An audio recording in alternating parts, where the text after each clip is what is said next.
Hello and welcome to this week's Movie Math, where The Nun is as big a star as Denzel? Damn! No wonder Bonnie Aarons is suing for her cut of The Nun merch, which her contract says she gets a piece of the action. But apparently, according to her, Warner Brothers Discovery is shrouding that action in mystery, kind of like their streaming numbers. You get that bag, Bonnie Aarons. I mean, what is The Nun without Bonnie Aarons, right? What do you think? Some of you are very anti-people getting what they deserve, it seems, when I see some of the comments. Well, I guess largely on Twitter, but it's weird. All right, so yeah, movie audiences sure love horror movies. Wow, and even though the first Nun was called the worst of the Conjuring franchise, more than half of the original opening weekend audience still showed up for the sequel. Fool me once, shame on you. Fool me twice, whatever, man, we like horror movies. I guess that's the way it goes. But to be fair, people's faith was rewarded as this movie has a scooch better scores. I mean, it's not setting the world on fire, but it's an improvement, which is great news for director Michael Chavez and screenwriter Akilah Cooper, because the bar is low in Hollywood. If you can just improve things, they're happy. And they can say that they have truthfully say that they have re-energized The Nun after her dismal debut. Both are currently members of the House of Wan. Michael Chavez has always been a member of the House of Wan. James Wan discovered him.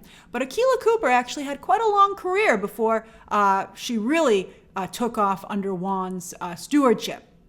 Now, and by the way, the House of Wan is otherwise known as Atomic Monster. I like House of Wan better a little bit. But anyway, that's the name of James Wan's production company whenever you see that intro. It's a very long intro. Did you notice that? You're like, I don't need to see the astronaut take off every time, man. All right, so anyway, Cooper is busy writing Megan 2.0. Exciting! And Chavez now certainly has his pick of whatever James Wan has on his horror schedule next. Although, with The Nun 2's post-credit scene teasing the return of the Warrens, which I totally missed because I didn't think they'd have one and I left when the movie was over. I mean, it can be tough to stay until the end credit. I mean, credits are very long these days, but I guess for every movie you gotta do it. So anyway, I think it's likely that Chavez's next project would be The Conjuring 4, aka Last Rites, considering he's done Conjuring movies exclusively so far, including The Last Conjuring, The Conjuring 3. And with all the Conjuring movies still working hard to tie together, I mean, the connections are there if you look for them. They're not exactly overt, but they're there. But could we have an Avengers-style Conjuring blowout with Last Rites? I don't think it's the last Conjuring movie ever, but it might be for Patrick Wilson and Vera Farmiga. So let's get everybody in here. Annabelle, The Nun, it's going to be crazy, man. I'd see that. I'd see that for sure. Now, with The Nun 2, once again, Latino audiences lent huge support to the horror genre. 43%. That's incredible. With the audience also skewing slightly female, gotta support the nuns, I guess, and overwhelmingly younger. It's also, who cares? I mean, money is money. The money does not change as to who forks it over. But it's very interesting. It's a little bit different than we're used to seeing. This, especially for something like The Nun 2. It's also worth noting that of the top 10 theaters that were reported for The Nun this weekend, 7 were in Los Angeles. That's incredible. Wow. Horror continues to be a hot genre in Hollywood. I mean, it's always been popping because the movies are so cheap to make, you have the potential for a huge payoff. Studios love them, creatives love them. Continues to this day to be a great way to break into the industry. If you can either make an indie, like an awards kind of competitor, or you can make a horror film. And, I think the horror film might be, not to disparage horror movies, but it's a little bit easier to know what audiences are going to enjoy for horror than what critics, might like, or what's going to be the message du jour that year for awards. So those are the two basic ways to get into the business, or television, or being a writer. There's lots of ways, but two big ones are awards films and horror. But and then recently, when it comes, because some horror factories have risen.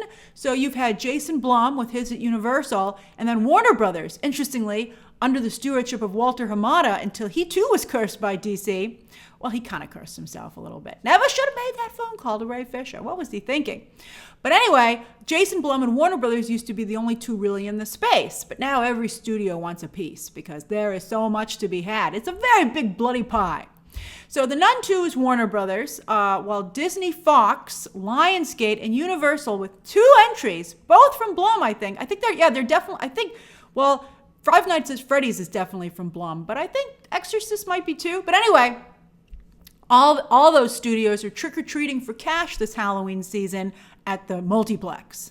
Although Five Nights at Freddy's will be debuting day and date on Peacock, which Jason Blum was pretty excited about it when it happened, but now I feel like it kind of undercuts the movie and makes it seem really not theatrical. Where are you seeing Five Nights at Freddy's? Are you going to go to the theater when you can watch it at home on Peacock? I guess the question is, do you have Peacock? The best service for ads, by the way. The ads are so good on there. They actually make you buy stuff. I bought stuff while watching Peacock. It was nuts. All right, so anyway, on that note, Disney announced today at their mini, somewhat lame D23 gathering. I mean, I don't know why. Some sites, because it's so slow right now, were like, D23! And unfortunately, a lot of you fell for it and thought it was the big D23.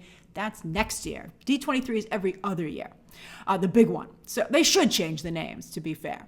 All right, so anyway, they announced today that the Haunted Mansion, instead of going to digital first, which, what the studios have been doing to make more money, they put it on digital first, and then they wait weeks, sometimes a month, before they put it on their streaming services at no extra cost. But not with Haunted Mansion. Big move here, continuing to show that anything can happen as studios desperately try to figure out how to make money off of stuff right now.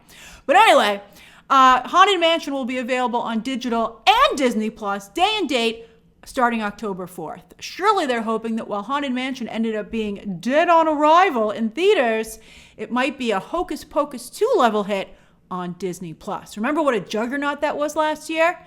I mean, I thought Haunted Mansion was okay. It was good. I mean, I think on Disney Plus it would be really good. So let's see what happens. Are you planning to watch Haunted Mansion on Disney Plus for the Halloween season?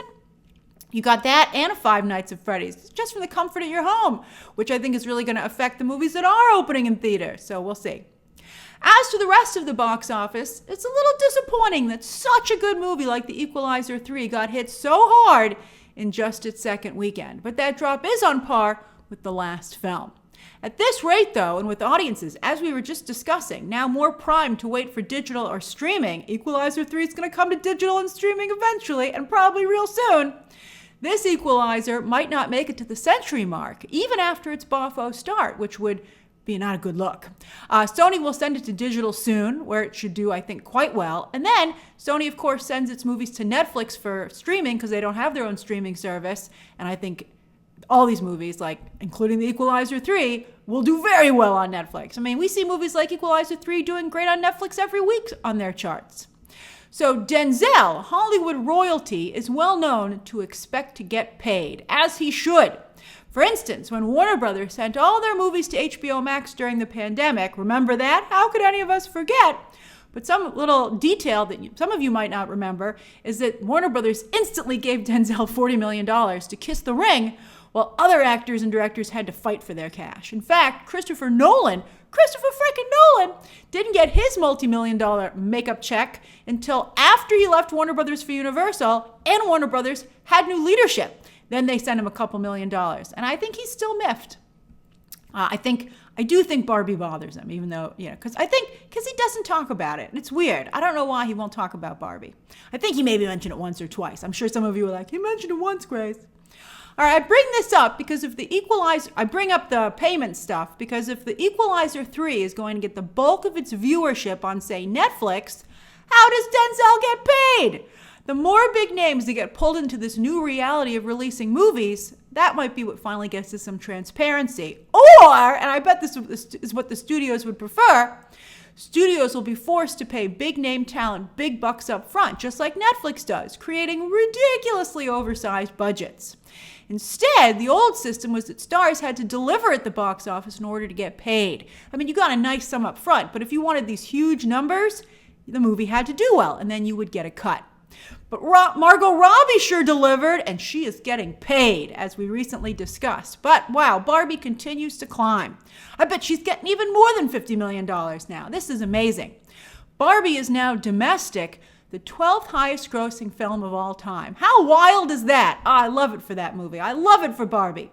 And it should soon surpass Avengers freaking Age of Ultron. Not the best Avengers, but still an Avengers movie.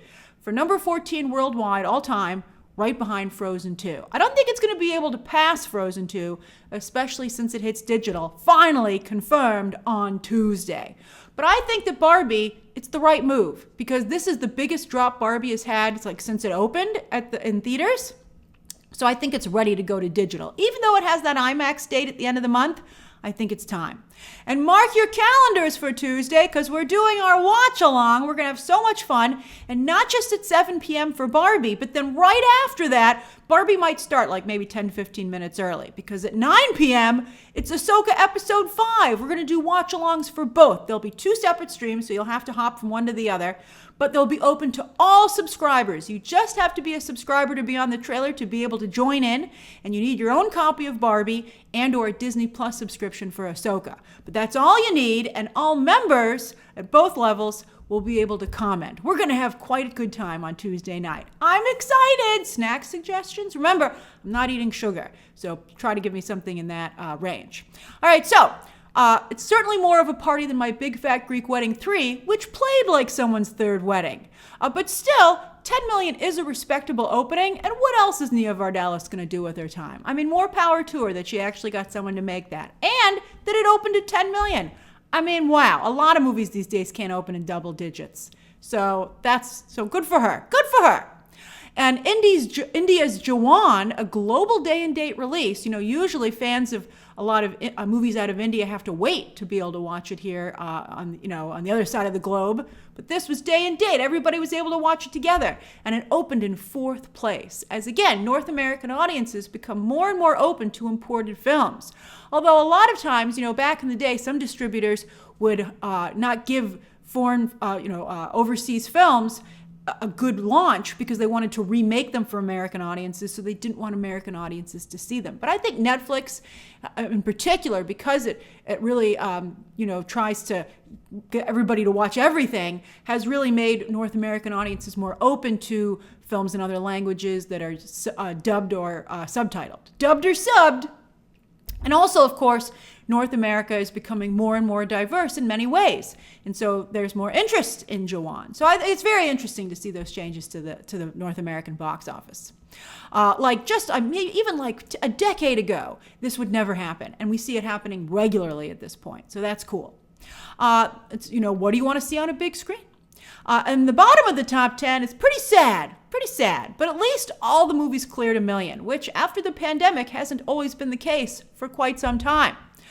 Blue Beetle, Gran Turismo, and Bottoms I think kind of faring the best because, it's such a much smaller film, but these are all basically advertisements for them eventually hitting digital and streaming. While Teenage Mutant Ninja Turtles isn't a home run either, but at least it can say it's in the theatrical game. It cleared the century mark. I mean, even Denzel might not do that. Oh, it's tough times we're living in. Tough times. And how about Oppenheimer? Well, worldwide, it's currently at 891. I don't think it's going to get to 1 billion, but I think it's going to get awfully close. It's going to kiss 1 billion. But no word yet on when Oppenheimer will go to digital. But interestingly, they're not doing a repeat of Barbenheimer on digital. Only Barbie comes out on Tuesday. I'm telling you, Christopher Nolan does not like Barbie. But, would you have repeated Barbenheimer on Tuesday? I would have gone for it. People could have done the double feature at home. I think that would have been, I don't know. Maybe whoever, Warner Brothers claimed the date first, and then they might have been like, stop stalking us, Universal. So, although it was the other way around with Universal claiming its date first, but is there Barbenheimer magic still left in the can? I think so, and it's not the end of Barbenheimer, even if it's not going to be repeated on digital, because what's up next for Barbenheimer? Award season! Although, as we've been discussing, the similarly messaged Poor Things, which is just shot out of nowhere at Venice, huge hit, in the awards circuit, and has become a surprise threat to Barbie, is a surprise threat to Oppenheimer on the horizon. I don't see, it's I think everything else is going to be a slower burn than Poor Things was. Poor Things was like just phenomenal right out of the gate. But I see a couple contenders that could get momentum and might steal a little of Oppenheimer's thunder. We'll see. But I have to say, a lot of hot movies with strong buzz coming out of the festivals right now. It seems like a new one every day, which people are super jazzed about. So award season is truly just getting started. That's good. We want to be surprised. That's usually why summer movies don't fare well in award season, because the critics and the media and voters have fallen in love with a new movie by the time voting comes around. And apparently there are quite a few sweethearts coming down the pipeline. Now, over on streaming, beginning with, although Everything Everywhere All at Once managed to hold up, so it can be done. It can be done. Although Barbie and Oppenheimer have made so much money, I think there's a very strong chance that while they'll still get lots of nominations, they might start not getting wins because everybody will feel the money was the reward for those two movies. That's just how Hollywood thinks, I gotta tell you. All right, so over on streaming, beginning with Nielsen for early August, Suits is showing no signs of slowing down, not only continuing to dominate, but not losing any steam. This thing's still in the 3000s. It's incredible. As soon as these strikes are over, expect Suits Season 10 to be announced. And I'm telling you, I think they should pick up some of those actors for other projects. I mean, people are loving them. Painkiller, and I have to say, it's interesting that Meghan Markle hasn't tried to do it, because I guess technically she is on strike because she is a SAG member, and of course she is an actor on that show. But this has got to mean something for her too. I mean, it's just impossible to think that it doesn't, because the show is just doing so incredibly well. And she was a huge part of that show. I think arguably the female lead. All right, Painkiller, and so you can say, some people, she and Harry are certainly a lightning rod, but she might be getting people to watch Suits, and she's certainly not keeping anybody from watching Suits. So, I think it's becoming a feather in her cap. All right, Painkiller also did very well its debut week here. Remember, Nielsen is a freaking month behind.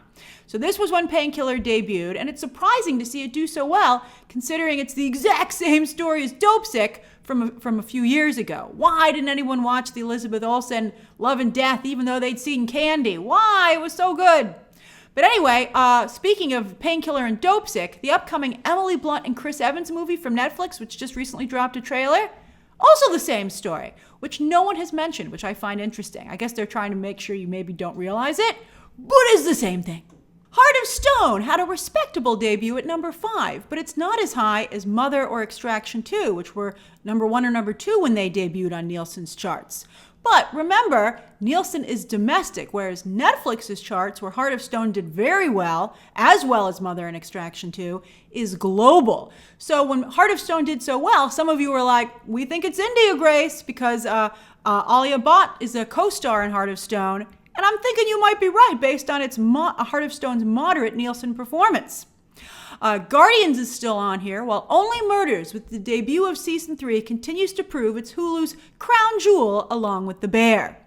On the originals chart, Painkiller and Only Murders are even more impressive here, while interest in the new Futurama seems to be slipping quickly. It's even lower down on the chart this week, only its second week back. So not a Hulu crown jewel. And yes, Star Trek fans, that franchise is Paramount Plus's crown jewel, albeit a tiny one. It's never towards the top. But hey, at least it gets on here. We don't see any other Paramount Plus shows here, right? With movies, Heart of Stone, this is nice, was able to debut number 1 here, topping Guardians of the Galaxy and Super Mario Bros. In their second weeks on their studio's respective streaming services. So Heart of Stone, it's good.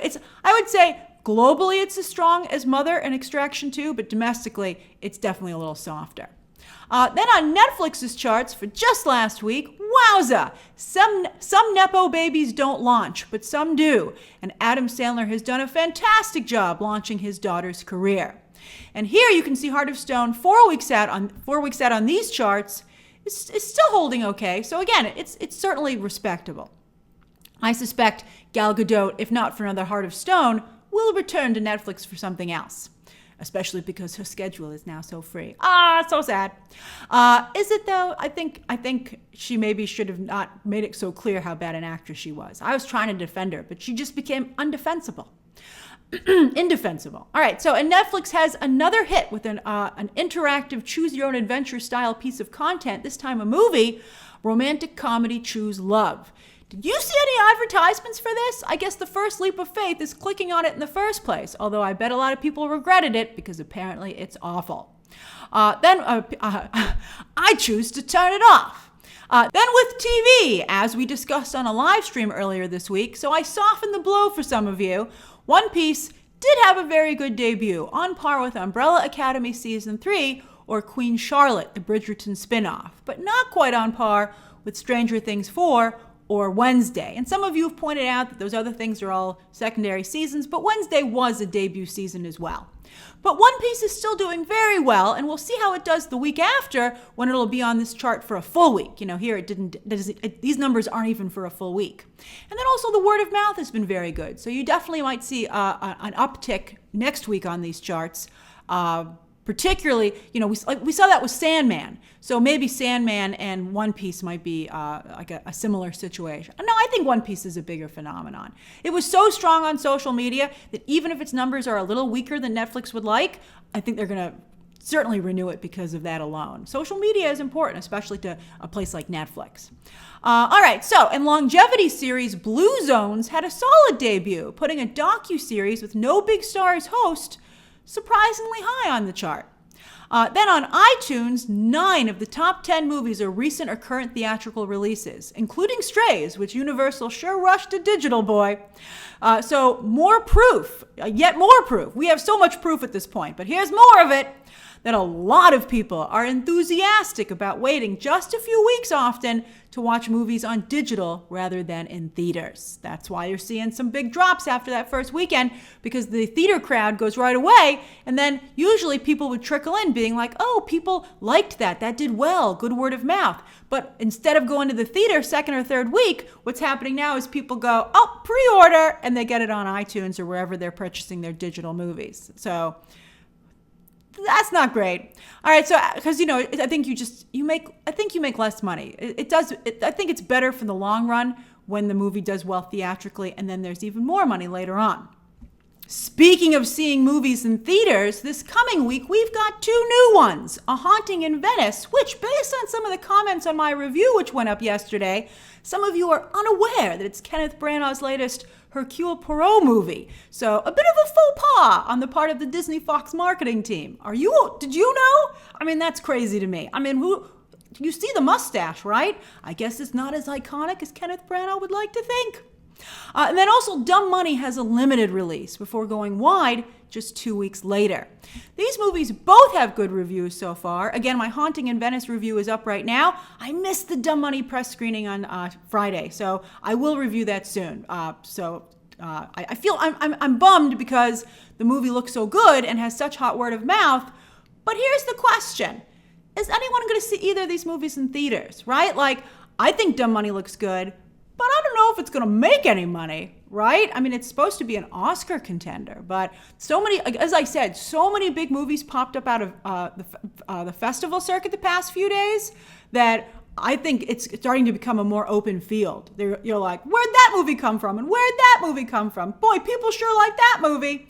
So I think it's getting very competitive very quickly. So we'll see if Dumb Money holds. Are you planning to see A Haunting in Venice or Dumb Money in theaters? Or do you think you might wait for digital or even streaming?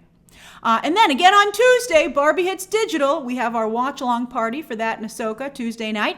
And then with streaming movies, Elemental hits Disney Plus at no extra cost finally on Wednesday, while Netflix has Love at First Sight with White Lotus's Haley Lou Richardson, and Prime Video has 2 things, a documentary about the NFL's Jason Kels for the Philadelphia Eagles, as well as a space comedy starring Michael Pena. And who doesn't love Michael Pena?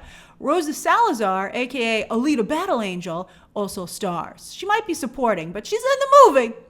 And on Tuesday, it's the MTV Video Music Awards. And some of you might be like, why are you telling me about that, Grace?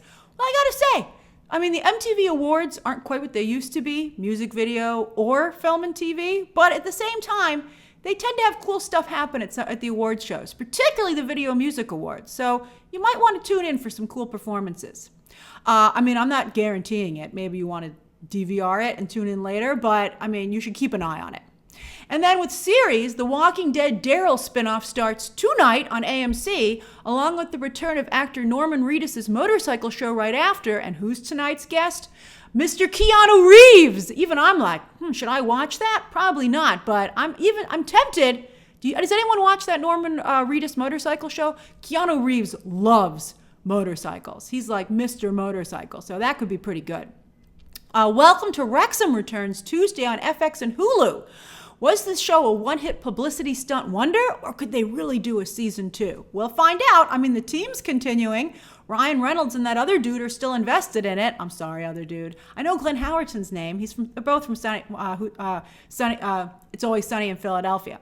All right, so anyway, on Wednesday, maybe the other dude should make a movie like Blackberry. All right, so although he does have a big stake in a very successful football team now at this point, which is soccer, for those of you who need the translation. All right, on Wednesday, the morning show starts up again with I can't believe that's still on. I can't believe that it's still on and that Jennifer Aniston and Reese Witherspoon are making so much money off of it. I mean, is anyone watching the morning show? Although Greta Lee is on that show, who of course stars in Past Lives and might be Oscar nominated in just a few months. All right, Hulu has, Billy Crudup is on that show. And he was the only thing I liked when I watched the first season, like the first 2 episodes. I was like, Billy Crudup is good on this. And he won an award, right? But after that, I was like, he's not good enough to make me watch the rest of this. All right, Hulu has Thriller, The Other Black Girl, while Disney Plus has Animals Up Close with Bertie Gregory. Who the heck is Bertie Gregory? They're like, Bertie Gregory. And I'm like, who? All right, and Netflix has docuseries Wrestlers. Finally, on Friday, so much this week, Prime Video debuts Wilderness from the UK. But look at this cast. Jenna Coleman and Mike Flanagan favorite Oliver Jackson Cohen. He didn't get Moon Knight, so now he's making this. Hey, he's still working. He's still working. There ain't no shame in that. All right, so that's this week's Movie Math. What have you been watching? What do you plan to watch? And what horror movies are you betting on this Halloween season, including the streaming ones? All right, and what do you think about the way streaming has changed the way people watch movies and where they make the most of their money and now where people get paid? Oh, it's a mess. Share your thoughts down below, subscribe today, and of course, as always, you can check out some more videos right now.